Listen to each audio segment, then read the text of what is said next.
आसम देखा प्रश्नटी एपरी भाव अच्छी जे 1 + 1/20 होल इंटू 1 + 1/21 1 होल इंटू 1 + 1/22 एमती 1 +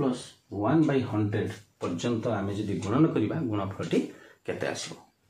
तबे एबे सूत्रटी आम फॉलो करवा सूत्रटी होची शेष हरटी जति थिबो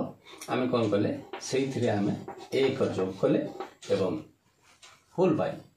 आम केते लिखले ए जो 20 अछि आम ठीक 20 लिख देले शेष हर +1 बाय प्रथम हरटी लिख देले हे जो केते ना 101/20 इज इक्वल टू हे गला 5.05 तबे केमिति इटा हला विस्तृत भाव आलोचना करबा ना प्रथम लक्ष्य करबा एठी 20 के 20 के 21 विभक्त 20 गुणन 21 के 21 एक 22 विभक्त 21 तापर आसीबो 23 विभक्त 22 गुणन एठी आसीबो 101 विभक्त 100 एठी हम लक्ष्य करबा हर एवं एठी लक्ष्य करबा एथिरे हरटी रही अलग किंतु लब 21 एठी मध्य लब 21 ताहले जदि ए दुईटी काटि दबा 22 लब 22 हर 22 लब 22 हर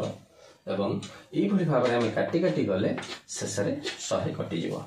तबे रहिबो कि ना रहिबो हर एठी रहिबो 20 एवं लब रहिबो सेठी 101 तबे 101/20 तबे कमेंट पाई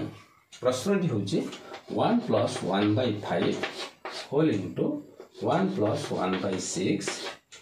होल इंटू एमती भाव 1 + 1/50 थिले आंसर टी केते हो आशा करछु निश्चित भाव कमेंट सेक्शन में उत्तर टी देबे। धन्यवाद।